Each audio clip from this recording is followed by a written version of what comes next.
Jadi kesimpulannya itu kalau ingin menguasai bahasa Inggris itu applying dulu ya. Applying dulu. Jadi rumus itu belakangan. Rumus itu belakangan. Sebenarnya rumus ini, kenapa saya minta dulu? Silahkan kalian writing sebanyak-banyaknya. Kenapa? Nanti di writing itu kalian akan lebih peka lagi tentang. Assalamualaikum warahmatullahi wabarakatuh. Kali ini kita akan membahas tentang applying atau aplikasi daripada sebuah teks kebahasaan, yang mana pada pertemuan lalu kita membahas tentang 3 cara untuk menguasai bahasa Inggris. Yang pertama itu adalah tentang writing atau penulisan. Jadi kita sebelum mengarah ke yang lebih mahir, kita harus menulis daripada sebuah teks itu sendiri. Seandainya writing itu artinya tulisan itu gimana, karena nanti akan berpengaruh pada tahap kedua, yaitu pronoun teks ya, tentang kesamaan dari teks kepada teks yang lain seperti love dengan love gitu. Nah, itu sangat krusial daripada kita menguasai bahasa Inggris. Nah, terus yang ketiga kita akan membahas tentang applying atau aplikasi daripada sebuah teks itu sendiri. Oleh karena itu, jangan tanpa perlu panjang lebar lagi, kepada Rashid Nawawi untuk silakan untuk ke sini. Nah, Assalamualaikum warahmatullahi wabarakatuh. Waalaikumsalam warahmatullahi wabarakatuh. Good evening, good morning atau good night yang nonton ini. Saya ragu, takutnya ada yang menonton malam atau pagi atau sore. Ya boleh.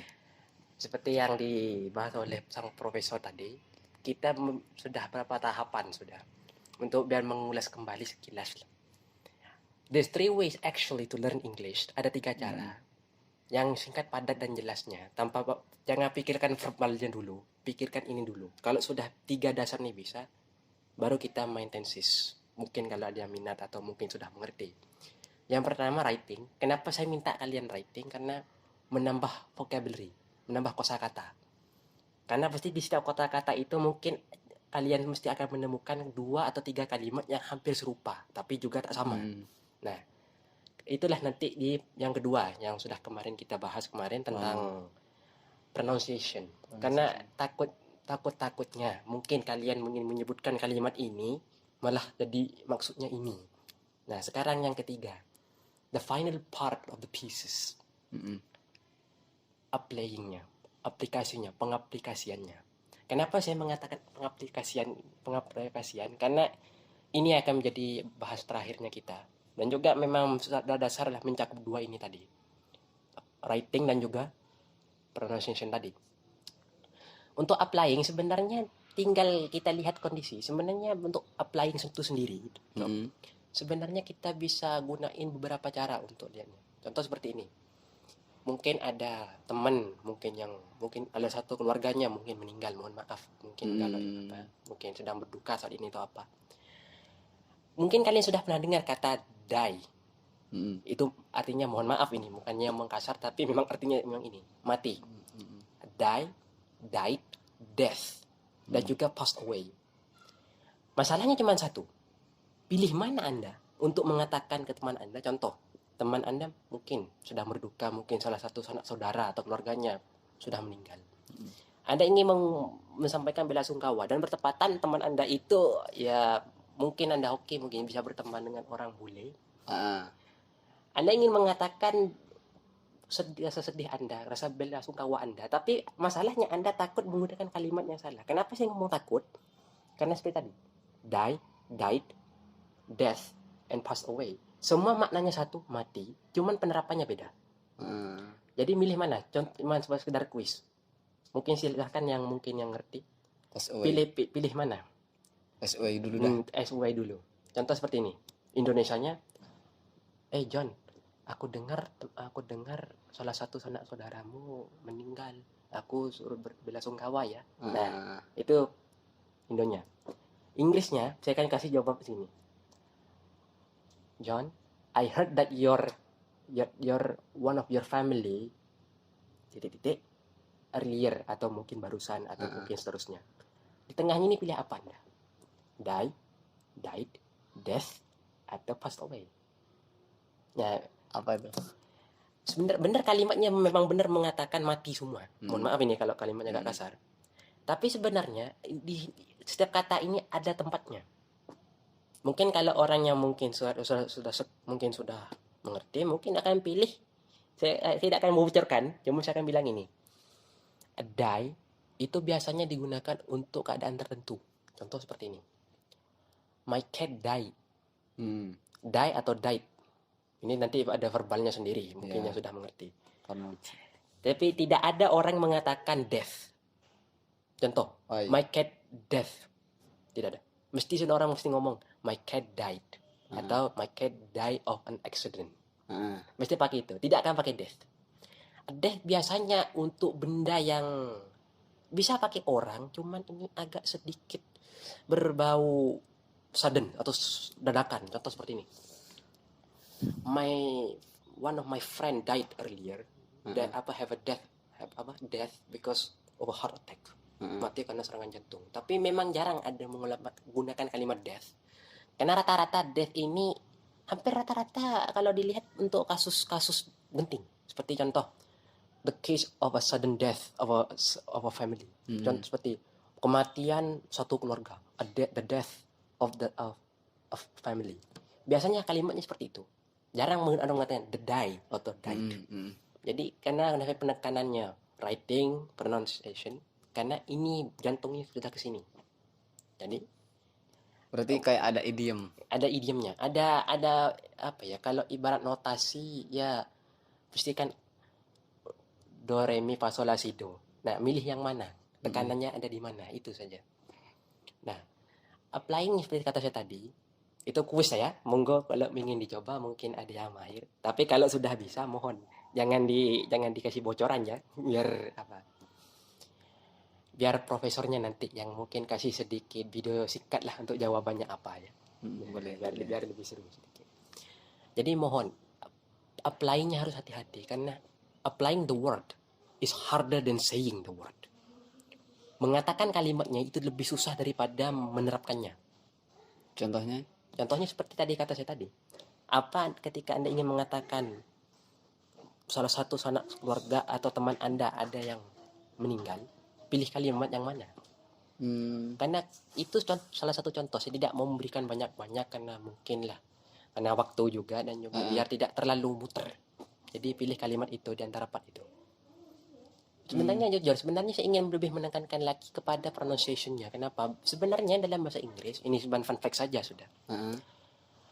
Jika kalian sudah sering writing terusan, kalian akan menemukan lebih dari satu kalimat yang bunyinya hampir sama semua. Dan rata-rata ada yang 4, ada yang 5. Cuman setahunya saya masih 4. Mungkin yang sudah mahir mungkin sudah bisa menemukan mungkin 5 atau lebih. Contohnya seperti ini. Heart, hurts, Iya. Apa bedanya semua ini? Ingat, salah notasi beda makna. Contoh seperti ini. Hard, Kerasnya. keras. Hard, Hati. Lembut. Lembut. Bedanya ini keras, ini lembut. Atau hurts, sama juga sakit. Cuman ini mungkin kalau tidak salah verb kedua, kalau tidak salah. Mohon maaf, mohon dikoreksi kalau salah. Jadi harus benar-benar hati-hati dalam pemilihan kata. Karena di 4 ini juga Anda akan merasakannya juga. Contoh seperti ini. If the floor is this table hard atau hard? Jadi mohon hati-hati. Jadi intinya pronunciation-nya Kita harus penting. selektif banget ya. Harus selektif. Bukan berarti kita tidak asal ngomong saja ya. Contoh bukannya apa? Saya takutnya kalian semua malah ingin mengatakan I love, malah jadinya I love. Saya cinta terus nanti yang saya mau tertawakan. I love you malah jadi I love you. Aku tertawa padamu. Jadi mohonlah dikoreksi kembali. Dan mohon maaf jika video-video sebelumnya ya mungkin penjelasannya kurang teliti atau mungkin kurang apa, karena jujur saya sendiri bukan guru. Ilmu saya masih rendah sekali. Saya cuman mengerti dasarnya saja. Untuk verbal dan tenses mungkin yang menonton lebih mengerti daripada yang diajarkan sekarang ini. Sebenarnya kan untuk channel ini kan untuk saling belajar. antara satu sama yang lain. Termasuk Jadi, kita yang ada di sini tuh. Jadi mohonnya untuk para penonton, jikalau mungkin dari yang pertama yang writing atau mungkin pronunciation atau sekarang apply-nya kurang jelas kah, kurang contohnya kah atau bagaimana, tidak usah takut. We here just to learn. Kami di sini untuk belajar. Saya di sini belajar, kalian juga belajar. Mungkin yang sudah berpengalaman silahkan ingin kongsi ilmunya. Karena sungguh mungkin karena rata-rata orang bahasa Inggris saya yakin kalian semua selalu dari dulu diajarkan tensesnya. Contoh past, simple present, present past, present continuous, present perfect continuous dan sebagainya. Tapi kalian tidak pernah diajarkan arti dari kalimat, bunyi dari kalimat, penggunaan dari kalimat, dan mungkin jujur kalau kalian sudah mahir, mungkin kalau ya terserah penonton apakah Menurut sampean penonton itu sendiri. kita pelajari tenses itu penting atau tidak? Atau kita harus langsung applying atau penerapannya saja?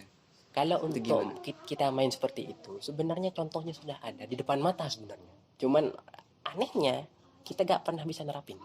Contoh seperti ini. Pada penonton sekalian, mungkin dari berbagai daerah. Bagaimana kalian dulu belajar bahasa daerah kalian? Apakah kalian rumusnya dulu baru coba, atau coba dulu baru rumus? Itu saja sudah.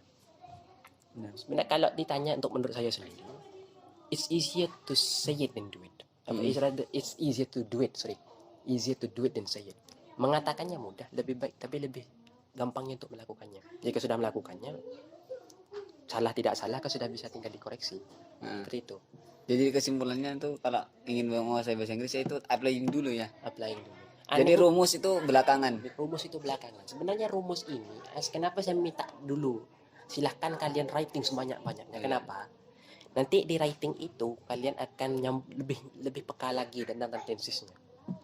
Karena kalau bagaimana kita ingin belajar tensesnya, kita hurufnya saja sudah tidak tahu. Contoh dash, drawer, tidak tahu apakah ini verb 1 kah, verb 2 kah, verb 3 kah, atau verb ing-nya kah, atau ini yang dimaksud menulis tentang kalimat yang ada di sebuah buku bahasa Inggris atau tentang kalimat ataupun percakapan. Sebenarnya kalau percakapan, tapi yang lebih mudah itu percakapan atau kalau frase. Kalau pingin buat coba-coba dulu, mungkin lagi mungkin karena mungkin faktor aduh yo opo yo atau gimana ya, pengen nyoba praktekin bahasa Inggris tapi gak ada gurunya, ada temannya, writing saja dulu, ngarang karakter sendiri. Saya dulu karena masih ya jarang lah ada orang yang bisa diajak dialog seperti sekarang ini. Jadi saya suka kadang-kadang di buku catatan kecil saya bikin karakter sendiri. Contoh John, Leon, saya ajak itu pakai bahasa itu sambil coba verb tensesnya. Karena tapi jujur bukan berarti kita harus benar-benar 100% follow tensesnya. Karena rata-rata English speaker yang asli jarang pakai ini. Jangan pakai tenses ya. Kalau kalian masih ingin tahu, ini agak sedikit fun fact. Sebenarnya mereka semua cuman pakai simple sama past secara sekilas. Yang belakang-belakang itu cuman sekedar future-nya atau conditionalnya. Sebenarnya jujur present dan simple 60-50%. Tapi paling banyak 65%. Sisanya baru. Jadi ingin bicara tentang hal sekarang. Contoh I eat chocolate. Saya makan coklat. Atau mungkin kemarin I eat chocolate earlier tadi. Seperti itu sudah. Jadi belok kita rangkum kembali. Kenapa saya minta kalian pronunciation, writingnya, apalagi applyingnya. Sebenarnya applying ini menekankan dua ini sudah. Writing agar kalian bisa menguasai atau menambah huruf kalimat-kalimat yang mungkin kalian asing bagi kalian. Setelah kalian writing sudah dapat vocab, kalian mesti kebingungan. Ini bunyinya bagaimana? Jadi pronunciation-nya. Nah, ketika writing sudah oke, pronunciation bolehlah. Nah, applying-nya seperti kata saya tadi. Dan itu quiz untuk kalian. Kalau saya akan ulang lagi biar lebih teliti, biar lebih jelas. John, aku dengar saudaramu meninggal dunia. Aku turut berduka cita. Itu bahasa Indonya. Bahasa Inggrisnya, John, I heard that your family titik apa? A. Die. B. Died. C. Death. 4. Passed away. Kayaknya yang diet. Died atau ingat satu benar kalimatnya memang 4D, memang kalimat bermakna satu, cuman penerapannya beda. Jadi monggo mungkin yang agak mahir dan berikan sedikit alasan, tidak usah buluk-buluk entah kenapa alasannya. Mungkin contoh pilih death, kenapa pilih death, alasannya ini, tidak usah panjang lebar, itu sekedar menurut pendapat sendiri saja. Singkat, padat, dan jelas. Itu saja seperti ya. Mungkin itu saja percakapan pagi ini. Mungkin apabila ada salah kata, mohon maaf yang sebesar-besarnya. Semoga kita bisa bertemu lagi, dan mungkin kalau setelah ini saya tidak tahu lagi apa materi yang ingin dibawa di KBM ini. Jadi saya minta tolong kepada kalian semua. Silakan ingin bertanya tentang apapun, entah mungkin tentang accent atau kayak contoh bahasa Inggris dari orang Inggris lain, contoh kayak orang California kah, Western kah, biar buat fun saja. Atau mungkin ingin Bang Prof, tolong tanyain ke temennya apa kalau seumpamanya menjelaskan tentang tenses, insya Allah saya bisa. Boleh ya. Nah, jadi monggo disilahkan. Baik. Apa pilihannya ada di tangan kalian semua. Oke. Jadi nanti kami akan membuka pertanyaan. Jika ada yang ingin ditanyakan, silakan klik di komen, dan juga jangan lupa like dan subscribe. Assalamualaikum warahmatullahi wabarakatuh. Good morning. Thank you.